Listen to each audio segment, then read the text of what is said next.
আসসালামু আলাইকুম সবাইকে। আশা করি সবাই ভালো আছেন। আজকের যে ভিডিওটা নিয়ে আসি সেটা হচ্ছে গিয়ে আপনার শত্রু দমনের তাবিজ। তো আপনার যদি কোনো শত্রু থেকে থাকে তো তার কীভাবে দমন করবেন বা ধ্বংস করে দেবেন, তো সেটা আমি বলে দেবো আজকের তাবিজে। তাই প্রথম তো শেষ মধ্যে দেখুন, তাহলে বুঝতে সুবিধা হবে। আমাদের দিয়ে যদি ওরকম কোনো কাজ করতে চান তাহলে স্ক্রিনে একটা নাম্বার আছে, নাম্বারে যোগাযোগ করবেন। আমরা শতভাগ গ্যারান্টি দিয়ে আপনি সেই কাজটি করে দেবো, ঠিক আছে? তো কাজে করতে আসি, নিজেরা কাজটি কীভাবে করবেন। এই যে নকশা দেখতে পাচ্ছেন, এই নকশাটা লিখবেন হচ্ছে গিয়ে 20 কালি দ্বারা 2টা তাবিজ লিখে একটা চিতার ছাড়ার সাথে দিয়ে শত্রুর বাড়িতে গাড়বে, আর একটি হচ্ছে গিয়ে আগুন দ্বারা পুড়াইয়া ফেলবে। নিচে শত্রুর নাম এবং বাপের নাম সংখ্যায় লিখবে, ঠিক আছে? তো এই নকশাটা আপনি হচ্ছে গিয়ে লিখবেন 20 কালি দ্বারা। তো 20 কালি হচ্ছে গিয়ে একটা খালি, এই খালি দিয়ে অঙ্কন করবেন বুঝ পাতা অথবা হচ্ছে গিয়ে এই হরিণের চামড়া, ঠিক আছে? যেটা আপনার কাছে সুবিধা হয় সেটা দিয়ে আপনি লিখবেন।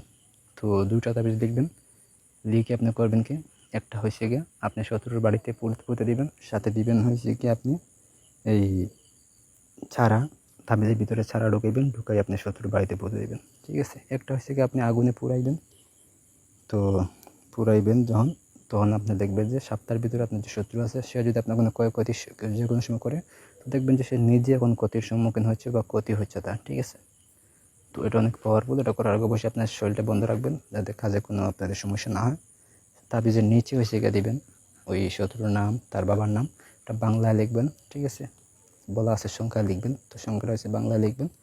তো ওটা যে কোনো দিন অবশ্যই লিখতে পারবেন। লিখে আপনি কাজটি করবেন, যে নিয়ম বলে দিছি সেই নিয়মে অবশ্যই দেখবেন যে আপনার শত্রু ধ্বংস হয়ে যেতেছে বা আপনি দমন করতে পারতেছেন, ঠিক আছে?